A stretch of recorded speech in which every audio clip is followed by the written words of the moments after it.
Delta Lake adds support for relational semantics for both batch and streaming data operations, and enables the creation of a lakehouse architecture in which Apache Spark can be used to process and query data in tables that are based on underlying files in a data lake.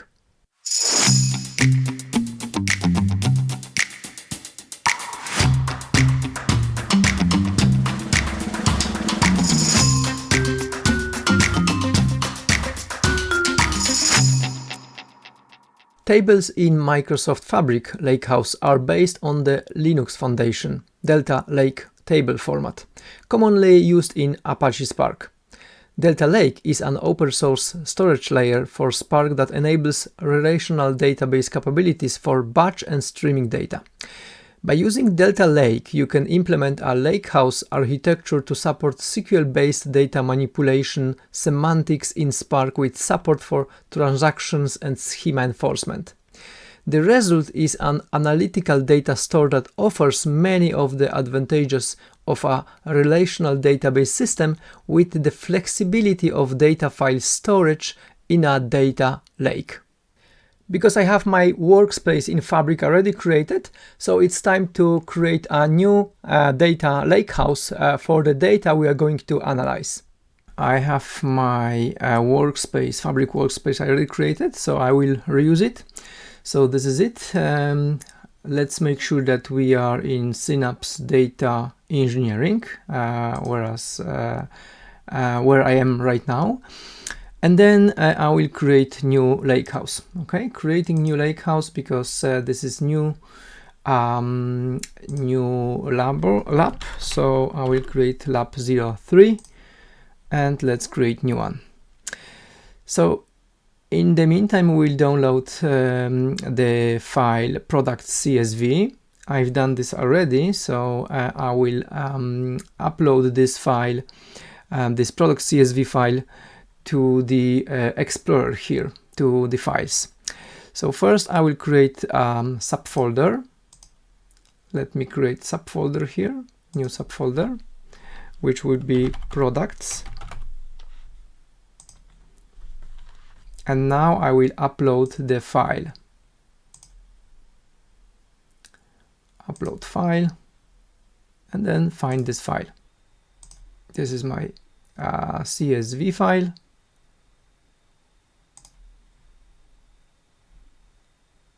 And upload. Okay, this is a very small file, so 14 kilobytes, went very quickly. Let's close this. Once we click here, we should be able to see this file here. That's good. Okay, next thing, we are going to open new notebook from here. I showed you that already on the previous video. So let's create new notebook. Now let's remove this cell, we don't need it, and go to the lakehouse, to our product, and then we'll click load data to Spark. Fine, let's click this icon and collapse this panel to see much more. I will remove this beginning of this as well, just to make this address shorter. And let's run this cell.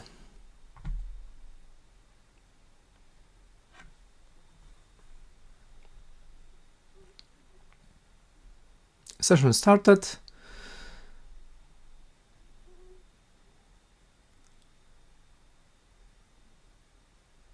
And now we have our data. You can save the data frame as a Delta table by using the Save as Table method. Delta Lake supports the creation of both managed and external tables. Managed tables are tables for which both the schema metadata and the data files are managed by Fabric. The data files for the table are created in the Tables folder.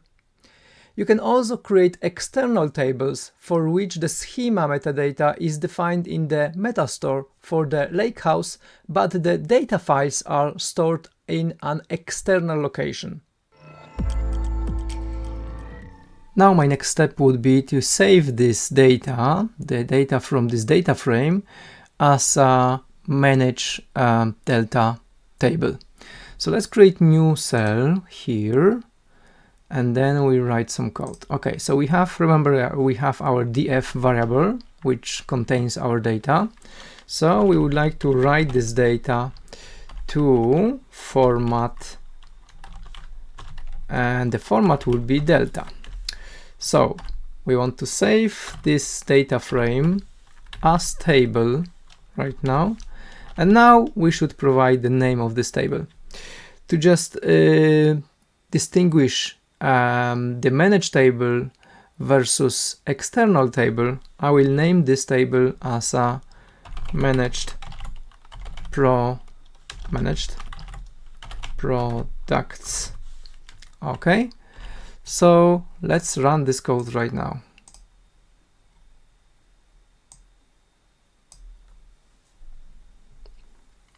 This should take only a few seconds, and we should be able to see our table created and saved as a Delta Lake table.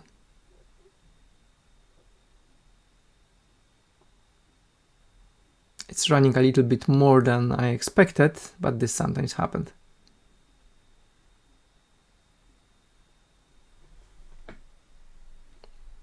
Okay, 33 seconds unfortunately, but let's check now if we have in our Lakehouse Explorer, if we can see this table. Let's click refresh here, and now we see our managed products table. As you can see by this icon, this triangle here means that this is Delta Lake table. So we should be able to see also the columns here with the appropriate types. In this case, all the types are string because we didn't provide any particular type for any columns. And this is absolutely fine because we were reading data from CSV file. By default, the CSV file has only the text, yeah. So that's why all our columns are text here or string here. So let's create another cell, and this time we'll save the same data. So data in our df data frame as a delta, but this time it will be external products. This is the name of the table, but of course that's not the only difference. We need to provide for external tables, we need to provide the location for the table and its files. So the location, the second parameter is actually path, and the format of this is probably you already remember. We'll go back to this code in a minute, but the full path, the fully qualified path to the file folder in OneLake storage should be similar to this. Okay, so let me comment this out. Should be similar to this. So let's go back to the top and copy that path. Of course, we'll modify this, be /files. We'll modify this in a minute, but that would be our location for this table. So of course, in this case, I'm creating this in the same Fabric workspace. But imagine that if you are creating external tables, in the most cases you will create that in the external storage as well. It won't be the same OneLake. Yeah, it might be different OneLake from different Fabric workspace, or totally different storage. It might be Azure storage, or might be totally different storage. Okay, so this is our storage files and external products. So this is our full path, and let's run this code now.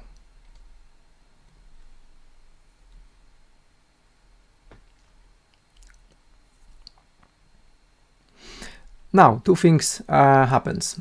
First, we should be able to see this new table in here, because we are saving this as a table. So it should be visible as a metadata in this tables folder here. But also we should be able to see this as a files in the files location, the files folder. So let's check if that's true. Let's refresh this. So now we have external products, exactly the same structure.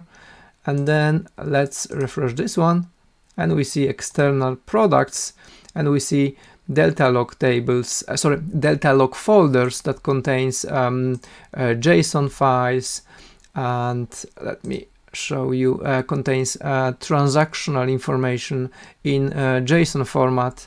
These files will be more and more later, and this folder should actually contains the Parquet files. Yeah, this is the content of this file. So we see actually the same table in two places. Yeah, because here we created external table. This is how it works. Now let's compare manage and external tables. Let me create new cell, and this time we will write some code in SQL. So the command will be describe formatted, and name of the table I would like to ask and check products. Okay, let's run this code. And we have basic information about this table. You can see that there's a location, type, which is manage, name, and provider. Okay, let's do the same now for external table. Let me copy that code, external, remove this and run. This time you see that the type is external, and yeah, there's also location. Let's compare the location. We don't see too much, but let's check this. So there's a location. Yeah, at the end we have managed products in the tables, and here we have files external products. Okay, actually, as I mentioned, this is in the same OneLake location, but theoretically we could create this external table in completely different environment, in completely different storage. Yeah, so this is also possible. In that way, we would see this this table here as a part of this workspace, as one of the other tables. Cool. Now let me show you what happens when I drop both tables. There's a small differences in terms of dropping tables between managed and external tables. So let me drop both of these tables.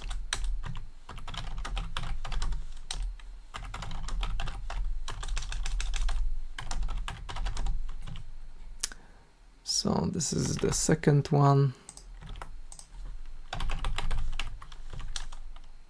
This is the first one. Let's run this code, Control Enter. And both tables will be dropped.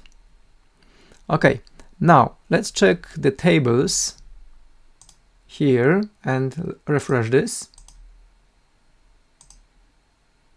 As you can see, we don't have any tables right now, 0 tables on the list. So it means metadata has been deleted from the Lakehouse. We don't have tables. We won't be able to just point any of this table with SQL. Now let's check what is going on, what happened with the files.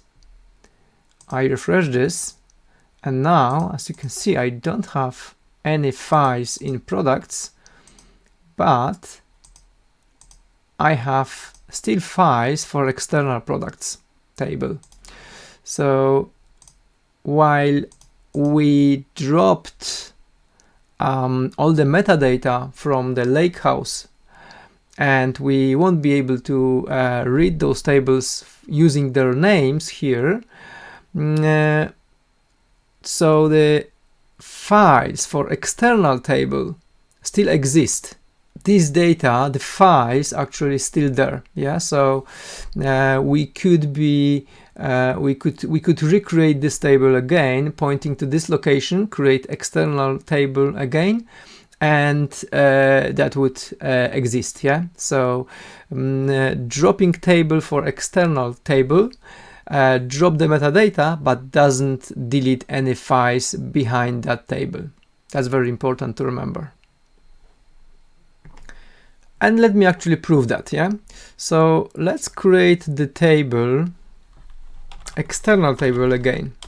Okay, this time I'm not writing the table because the data are there already.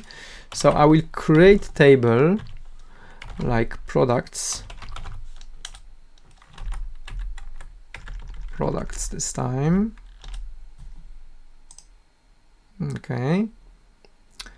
I don't have any, using delta, and I won't provide the location.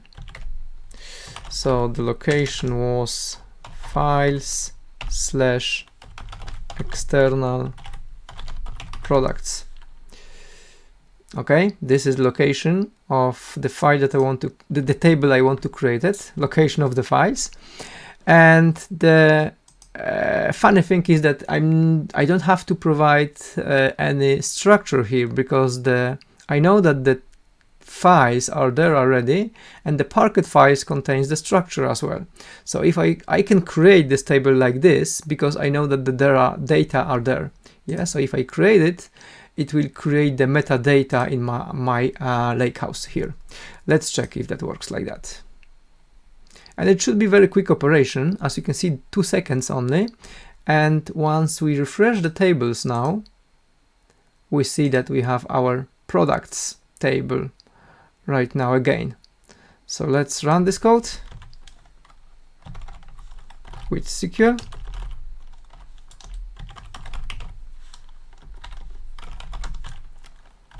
From products, and run the code. And yeah, table exists, data also exists. Fantastic. Transaction history for Delta tables is stored in JSON files in the Delta log folder. You can use this transactions log to manage data versioning, and something that you can hear about as time travel. Now let's add again new code, new cell, and write some code in SQL again. This time I will update some records in products table. Let me write this code. List price multiple 0.9, where category equal mountain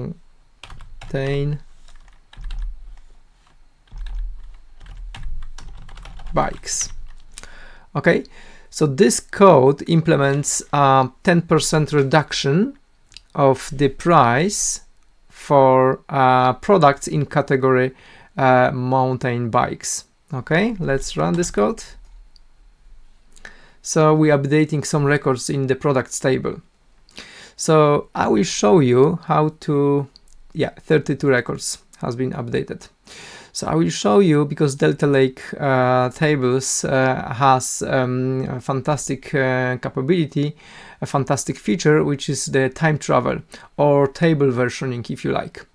So let's now run the describe history command from SQL. Describe history for products. Okay, so this describe history shows us the changes to this table. And we have 2 records. That's correct. As you can see, the first version was, let me close this. The first version was the 0 version, was create table. and we have some additional attributes about this operation.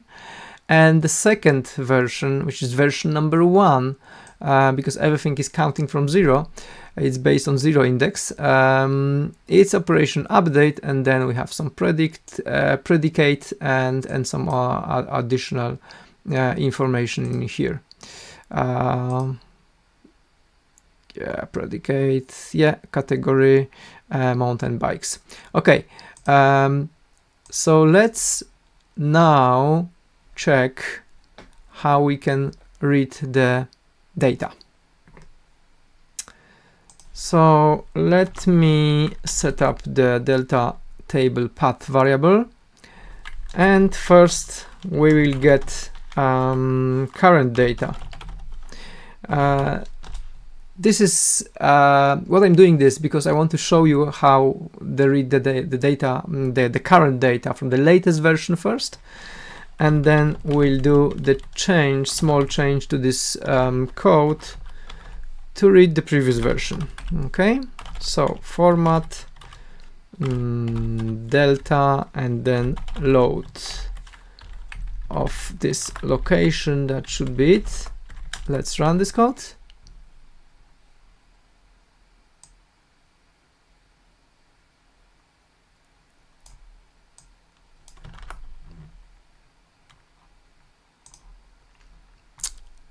We should display as well. Display current data. Let's run this code. It should be very quick and fast. So we have some record. Current is the version 1. Okay, and then let me create another cell here. This time we'll be reading version 0, which is the original version of this table. So now let me copy that. There will be small difference here. Before we load the data, we need to add option, and our option will be version as off. And here we should provide version that we want to read. In our case, it's version 0. So this is not current data, this is original data. So let me rename this original data and display this original data here. Okay, let's run this code. And now you can see that, for example, product originally it was price 3399, and now for this product the price is 10% smaller.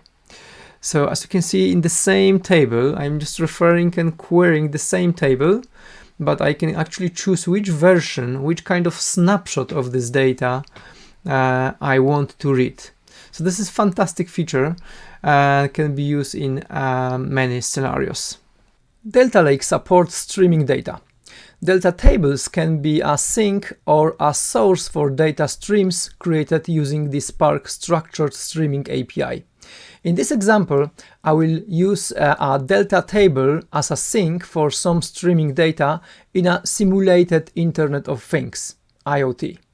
Okay, now let me add Markdown. I will add this code here to just mention that, okay, this is different section in my notebook. And now we'll import some libraries.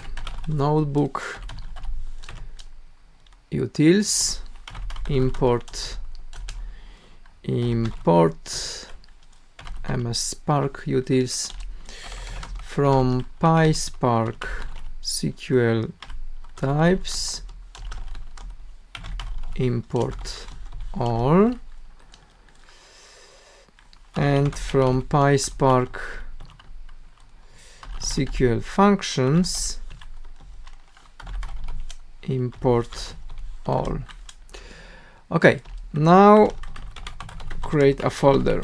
So with the MS Spark utils, let's create a folder, input path will be file/data ms spark utils .fs, like file system, I guess.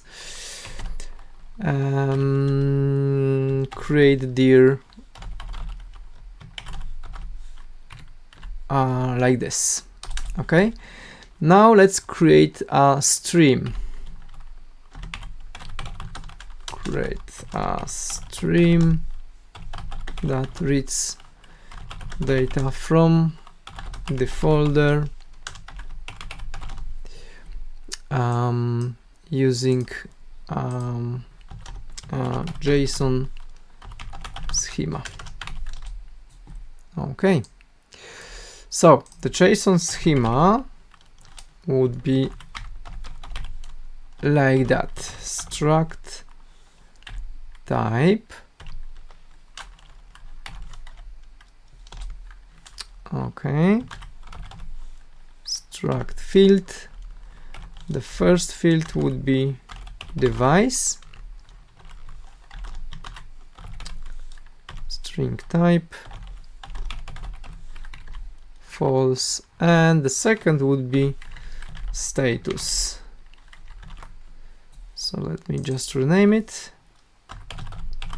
because it also would be string type, which is fine. And then IoT stream spark read stream,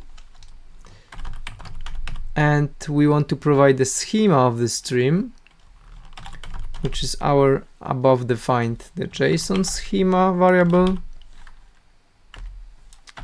and then option.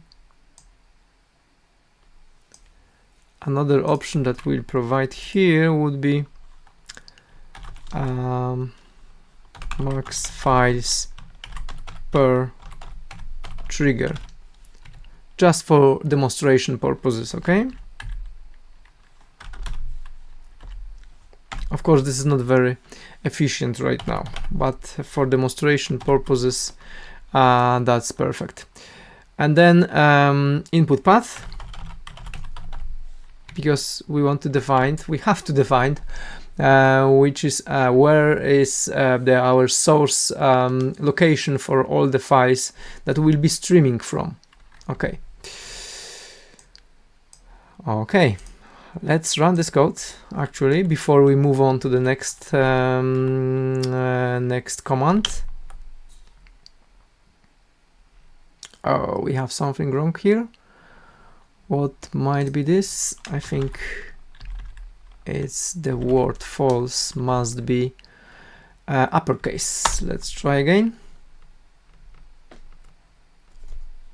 Okay, maybe in the next cell. So what we are doing here, I'm simulating some device information, device data. Yeah. So this is device 1 status, device 1 status. So I'm simulating multiple events coming from those two devices, def1 and def2. Okay, sometimes the status is okay, sometimes the status is error, and etc. etc. And I'm writing this, the body of these events, the body of the string as data txt file to the input path location that we defined earlier. Okay, let me run this code. Now source stream created. This is our last print here. So let's do next thing. Because now our code is running and just created the streaming data source based on the folder. Now we would like to read this and write to the delta table. So let's create another code. We'll be writing this stream to delta table. Okay, location. Let me copy paste, that would be faster. Location for checkpoint. Okay, and then delta stream IoT stream write stream, because we are reading this stream now. We would like to write this stream into some location.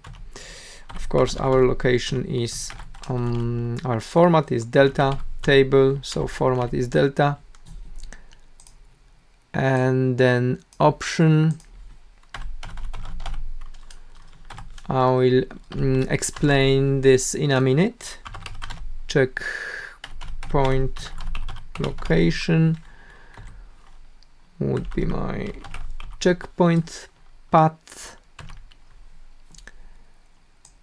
and then let's start this writing this stream from guess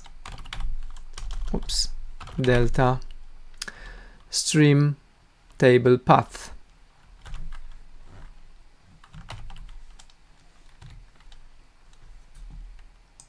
That should be it. At the end we can put the print.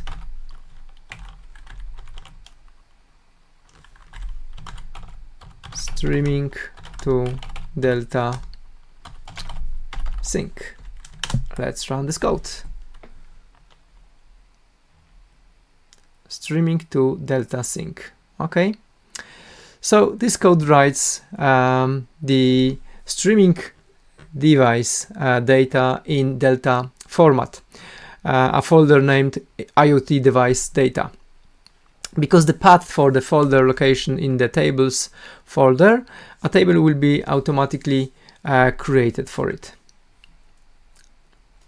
So let's check this table now with SQL.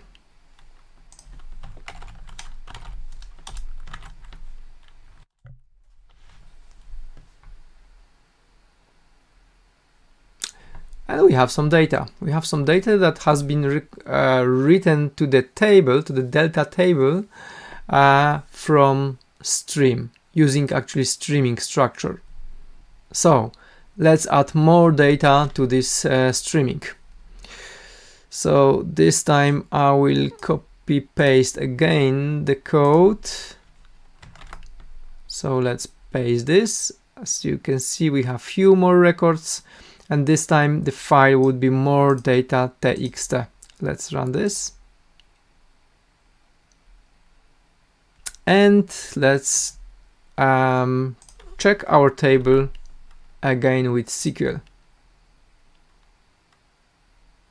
And we have more records logged or added to the table, which was our goal actually.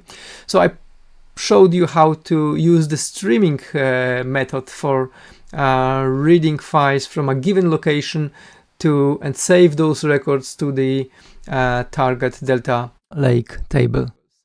So at the end, let's stop the stream, executing delta stream stop. And that's it in this lesson. If you want to learn more about Microsoft Fabric, visit communityfabricmicrosoft.com website, which is fantastic knowledge hub for this product. And in the meantime, have a fantastic day and thank you for watching, and see you next video. Bye bye.